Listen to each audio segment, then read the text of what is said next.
Okay, I want to tell people who are here for the first time, okay, don't get overwhelmed if this is something new. These are exclusive standalone topics and all of it will be useful. And so please pay attention irrespective of whether you understand or not, because this is not something that you can understand at one go. Okay, so these are all called control charts. And let me stop sharing the screen so that you can see the full view of me. In Six Sigma, there are 5 different phases. Please type DMAIC in the chat box. Define phase, measure phase, analyze phase, improve phase, and control phase.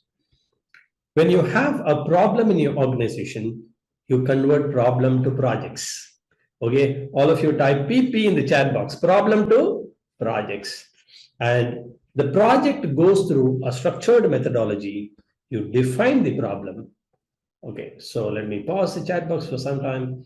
You define the problem clearly, and the end of it, you come out with the project charter. So now the project charter is ready, the team is ready, everything is ready. Now you measure the current state. So to what extent the problem is there, and to what extent the process is capable. So you measure the current state. After you measure the current state, you start analyzing the data. Analysis consists of different types of analysis. We have gone through analyze phase. Stay till the end. I will share with you all those presentations and recordings.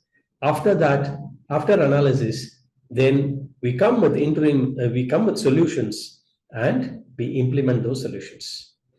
Now, after implementing the solutions, it's very important that we don't go back to the original state, and that is why the phase is called as control phase. All of you type control in the chat box. In the control phase, we use a lot of tools, okay? And one of this tool is called as control charts. All of you type CC for control charts. And there are different types of control charts based on the data, okay? And today we are going to talk about Xbar R chart, which is a type of a control chart. Fantastic. Okay, thank you very much for your active participation. I want the active participation because in this online session, I can't see you, I can't hear you. The only way that I can interact with you is through the chat. Okay, so I'll open the chat and close the chat, at regular intervals so that, I also feel that there is a large audience sitting in front of me. There are over 642 people as of now, and this is a fantastic audience. Okay, great. So coming back here, Xbar R charts are widely used control charts for variable data. Please make a note of variable data. We have explained between what is variable data and what is attribute data. To examine the process stability in many industries. Some of them are, okay, hospitals, patients' blood pressure over time. The pressure will keep varying, right? Whether the blood pressure is stable or not. Customer call handling time. Some of them will take few minutes, some of them take larger time, smaller time, and there is a variation. And length of the part in a process. Let's take this pen. The length when it's producing the cap dimensions may keep varying part to part. Okay, so we will plot this data, okay, and see whether the process is stable or not. And we have to select the appropriate control chart. That's very important in control chart mapping. Otherwise, you'll end up in inaccurate control limit for data. I will tell you exactly what control charts to choose and also how to set up the control limits. Okay, so Xbar R chart is used to monitor the process performance of continuous data, not the attribute data. And you can also use them to collect data from subgroups.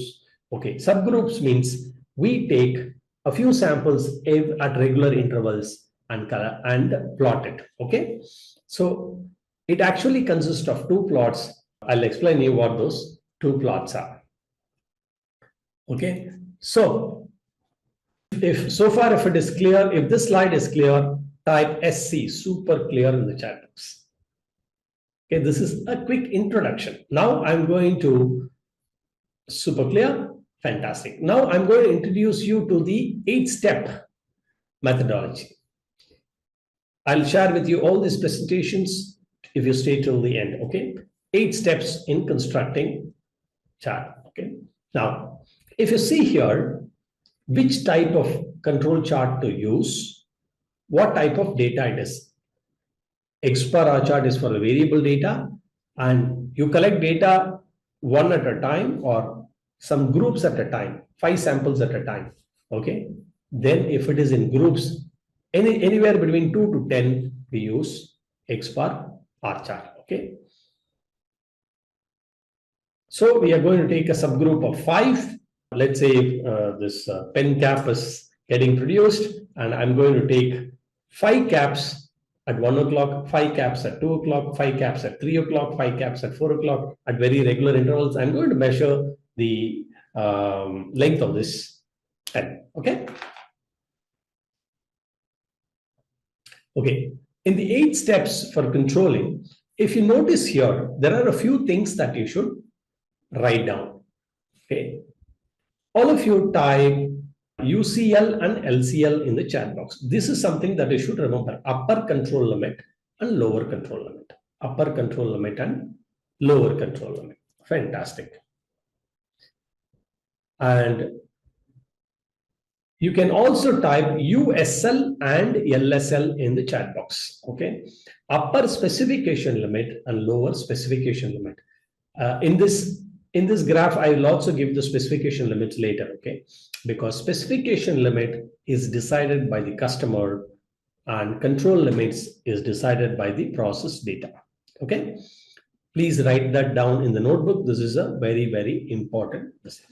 And how to calculate this control limit and specification limit is something that specification limit decided by the customer. How to calculate this control limit is a formula which I'll give you. So 8 steps are: you collect the data and calculate subgroup average. I have 5 data. I can calculate the average of that. That is called subgroup. The 5 sample is called as subgroup. Okay, all of you type SG in the chat box for subgroup. Okay, I conduct 5 samples at every 1 hour interval. It is called as a subgroup. So I can calculate the subgroup average. All right, I can calculate the subgroup average. So step 2 is clear. I can calculate the overall average. For example, the first hour I calculate 5. The second hour I take 5 data. The third hour I take 5 data. Similarly, I take data for 25 hours. Okay, sorry, 20 hours. Let's say 20 hours. Each hour I take 5. So how many data points do I have? Let's see who puts that in the chat box first. Come on. If you followed me, if you've understood me, quick. 100. That's the right answer. Good. Good. All of you are alert. Okay. So all of you should actually put 5 into 20. Okay. I want all of you to put 5 into 20. 5 into 20.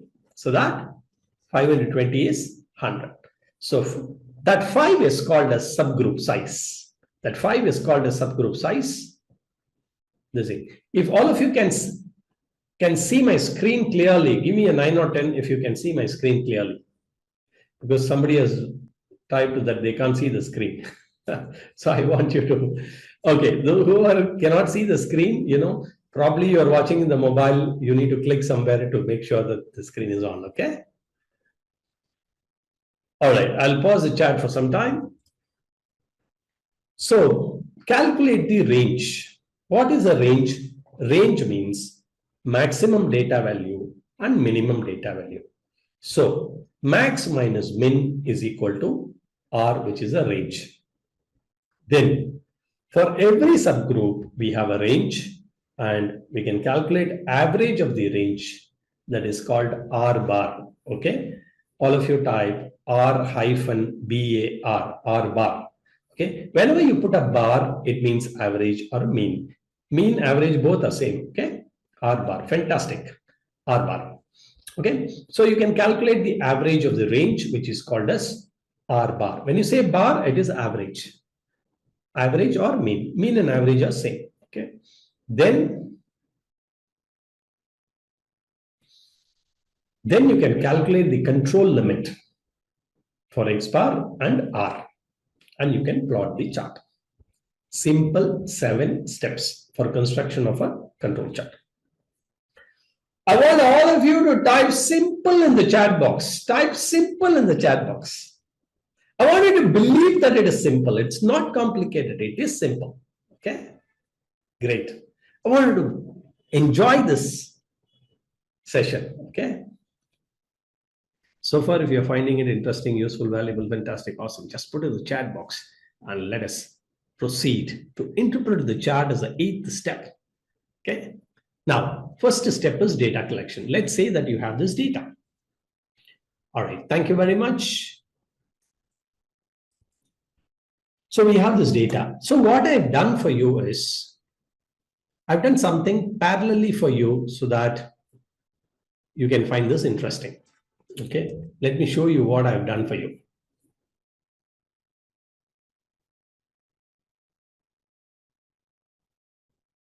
Okay. What I've done for you is this data, I have put it in the Excel also so that I can show you how it's simple, but then for some people, they might want to see that. Okay. If you can see the Excel sheet, type XL in the chat box. If you can see the Excel sheet, you can type Excel in the chat box. Good. Okay. Now I'll switch between Excel and this. Okay. So many people are interested in recording this session. All right. I'll share this recording inside the group. Okay. You can focus on the session here. So data collection. Now, if you see here, this is the data. And if you see the collected data, this is the first subgroup and 5 data points. What are those 5 data points? 47, 32, 44, 35, and 20. These are the first. Maybe first hour we have at 1 a.m. Let's say 1 p.m. Then 2 p.m. Then 3 p.m. Then 4 p.m. Then 5 p.m. Okay. If it is clear, type super clear in the chat box. SC, super clear in the chat box. Good.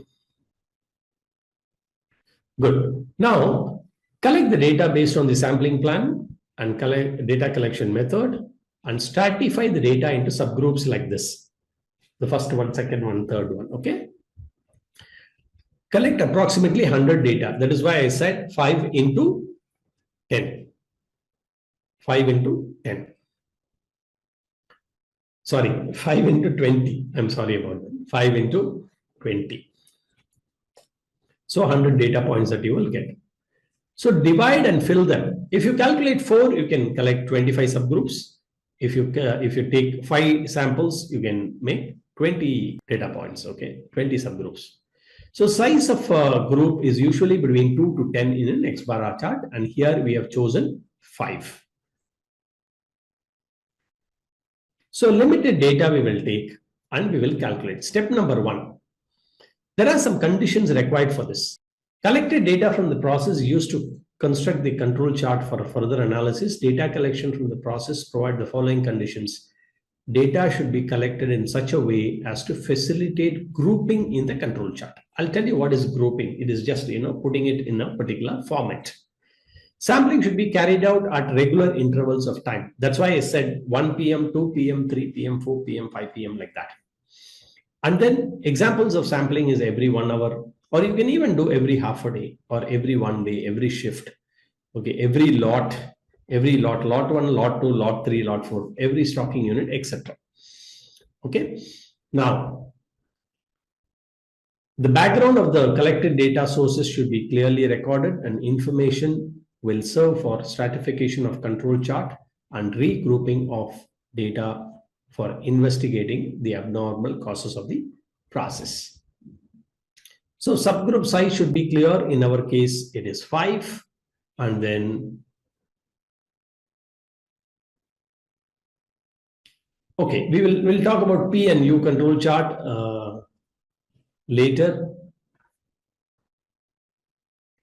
So refer to the below mentioned different factors that should be important for data recording.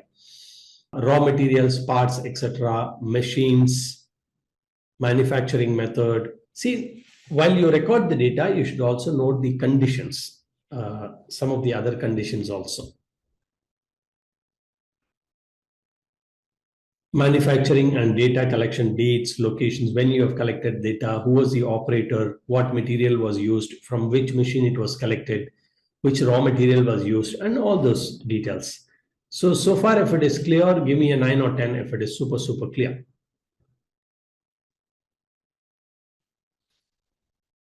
Right. Good.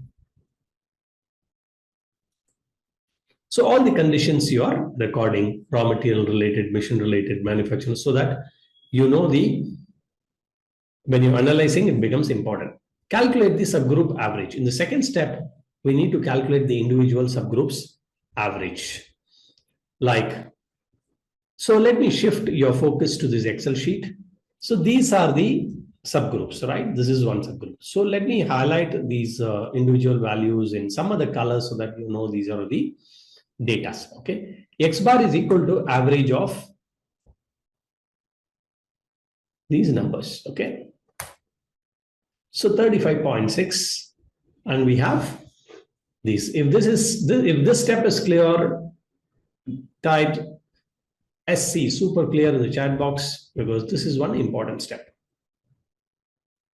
Fantastic. So let me go back to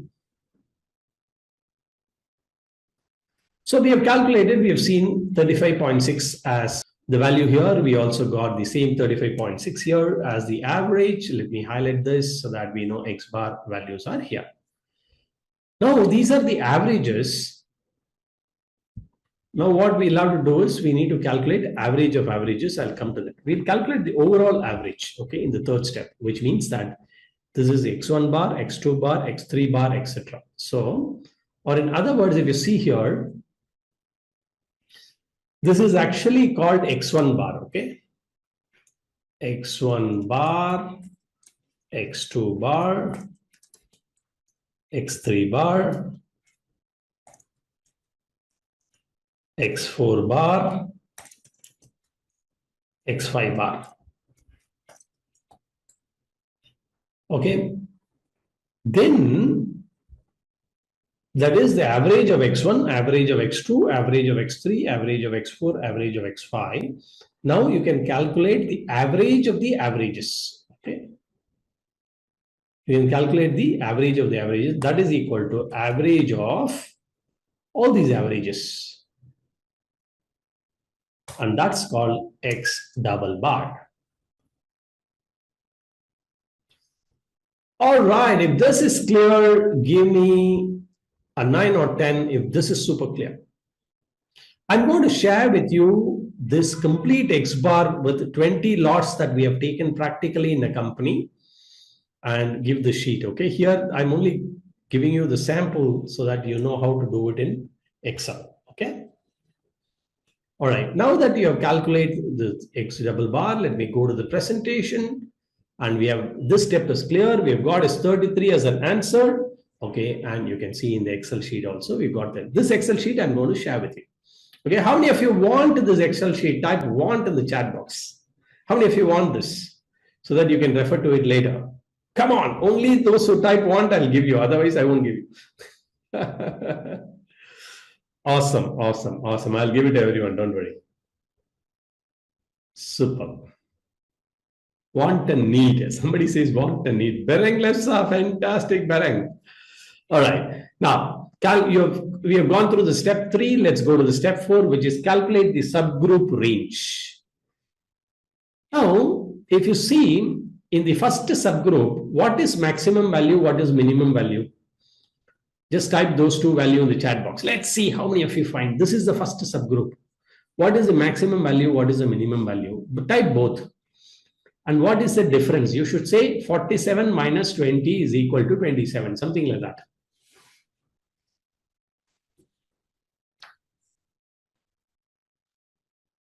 Okay, great. So all of you have done that.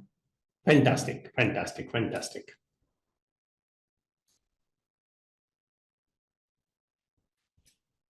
Just a moment.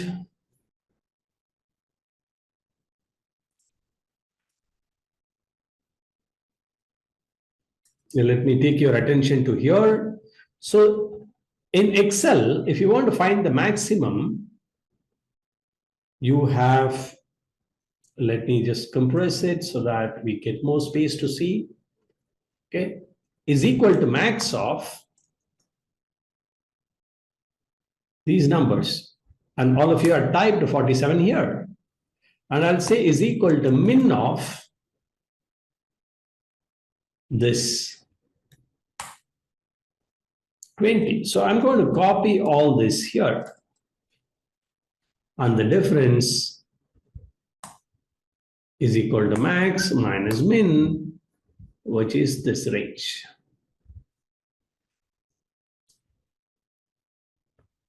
Okay, so we have got the range here. So I'll highlight the range in this way so that we know the range here. So the samples I'll move here. So if this step is clear, give me a 9 or 10 if this step is super clear. Simple, right? Good. So now I will say R bar, which is the average of these ranges. That's equal to average of these ranges.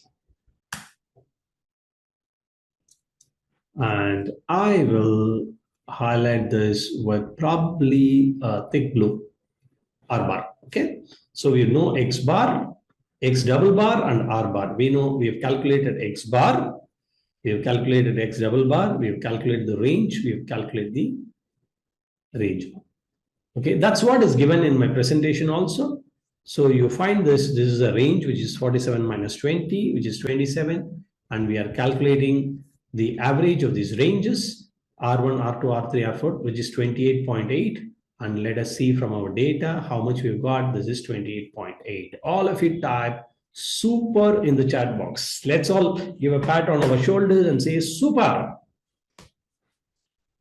Fantastic. Good. Let us celebrate. Okay, it's very important to celebrate whatever success that we have. Let me pause this. I wanted to paste something else and it is pasting my last this thing. Okay, copy and okay. So if you found this interesting, if you want internationally recognized certification, please join this upcoming session in the link. And very important that all of you take yourself to the next level. Okay, now let's go back to this presentation. Step 6 is over. Now calculate the control limit. Now is the game.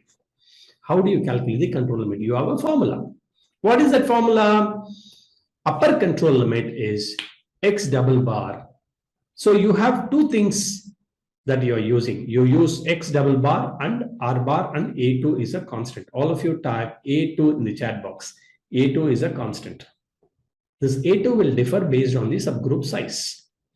And that's what I wanted to share with you here. In this next page, what I've done is I've put the same formula here. You need X double bar, you need R bar, you need A2. And A2 is based on the subgroup size, is a constant. Forget about D2, D3 because we've used that in IMR chart. And for this Xbar R chart, we use only A2. So what is the value of A2 for the subgroup of 5? Let's see who types it first. What is the value of A2 for a subgroup of 5? Fantastic. So all of you could see this here. Okay. Okay. So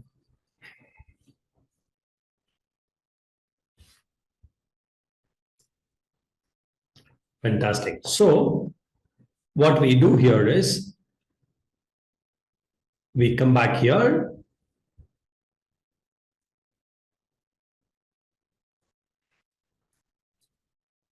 And we calculate in the sample that we have done, we have X double bar, we have R bar. Okay. So X double bar. How much is X double bar? All of you type in the chat box. How much is X double bar? Okay, is 33. How much is R bar? It's 28.8. Okay. How much is A2? A2 you have typed at 0.5777, right? So the formula is equal to, so let's calculate the UCL. UCL is equal to X double bar plus A2 into R bar. And lower control limit is equal to X double bar minus A2 into R bar. Where did I do the mistake? Is equal to X double bar minus A2 into R bar. Okay. Okay, now somebody will ask, how come 0.577 came and all that? See, all these constants are derived by mathematicians. All of you type mathematicians in the chat box. And how did mathematicians derive this? Please refer ChatGPT or Google, or if they are alive, you can ask them, how did you derive this constant? Okay, for all. Now, what should be the range of your BP, blood pressure? What should be your range of blood pressure? 80 to 100. Okay. Who derived this 80 to 100? Medical field doctors. They have proved that human beings should have this thing. Similarly, all of you give a smiley in the chat box. All of you give a smiley in the chat box. So let us not analyze why. All we have to know is how to calculate the control limits. Okay. All we have to know is how to calculate. So I will share this Excel sheet with you. Fantastic. I'll share this Excel sheet with you where X double bar is there. And I put D3 here, D2 here. Okay, this is for Xbar R chart. For Xbar R chart, I put this here. This A2 also I put here, R bar here, X double bar here, all that I put here. And then automatically this control chart will come based on the simple line chart. Now let me go back to this control charts, PowerPoint. So the final step is to plot the chart. So vertical axis is, so now that you have found out all this, and similarly for R is D4 into R bar, the lower control limit is D4 into R bar. Let me also put that here. So this is upper control limit, lower control limit for X bar for FOR, okay, for X bar chart.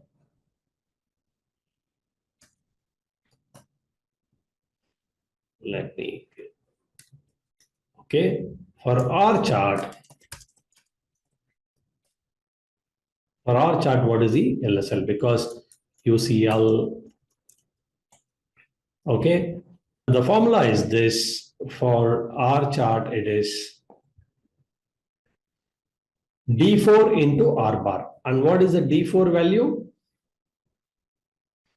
And D3 into R bar. See, D3 is always 0 because D3 is 0 up to sample group of 5, up to 6, okay?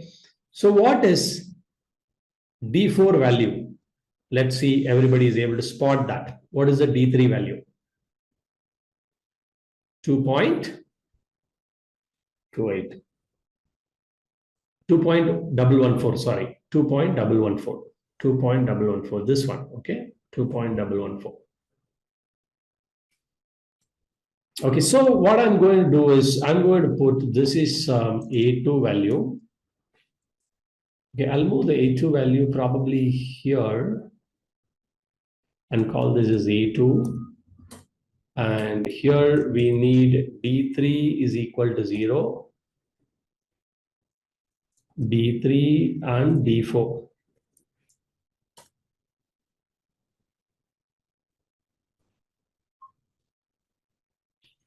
On D3 is 0, on D4 is you all type 2.114.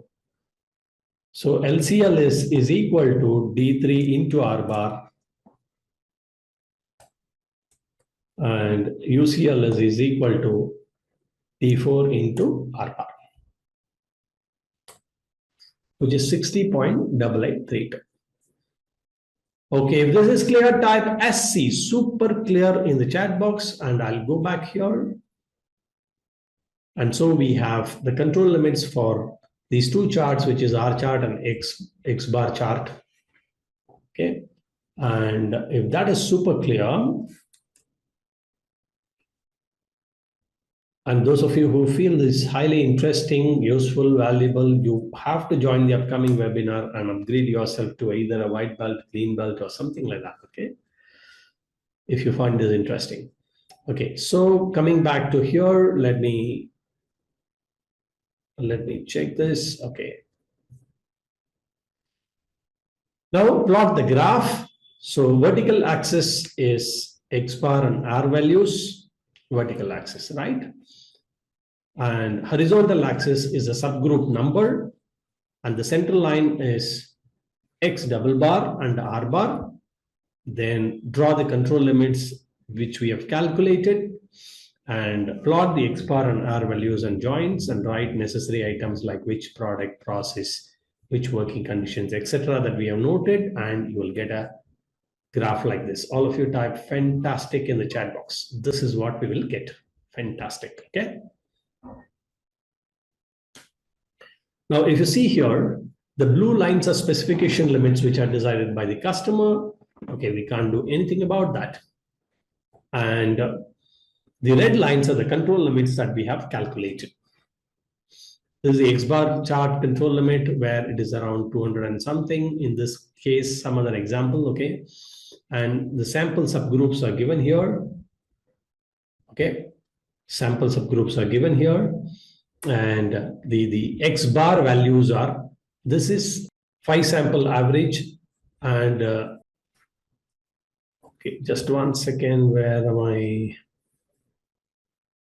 Okay, so let me clear this drawing, because whenever I use this, I see some problem whenever I use annotations in my Mac. Okay, anyway, so that's why I don't use annotation much. My mouse stops working.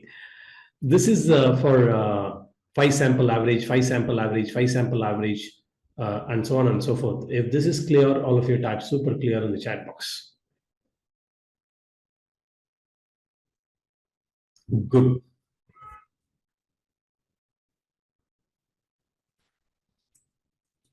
Okay. And similarly, you have the plot of the R chart here. Okay. You have the plot of R chart. You have the average of the range is a center line. You have the ranges individually plotted. You have the upper control limit for the R chart. Okay. And then how do you interpret that? We will look at the pattern of variation. Okay. We'll look both at process stability and process capability. Process stability and process capability. All of you type PS and PC. Okay. Stability does not mean capability. Okay. Stability does not mean capability. We'll use both process stability and process capability. All right. Thank you very much. And it should be random. Process stability means look at pattern of variation. It should be random and not systematic variation. And look at the presence of special causes. And there are 8 rules for special causes, which we'll see in the upcoming session. And process capability is establish the process variation. We'll go to CP, CPK, something like that, to define what is the process capability and compare with the specifications and establish the process capability. Okay, so if you found today's session interesting, useful, valuable, fantastic, awesome, put it in the chat box.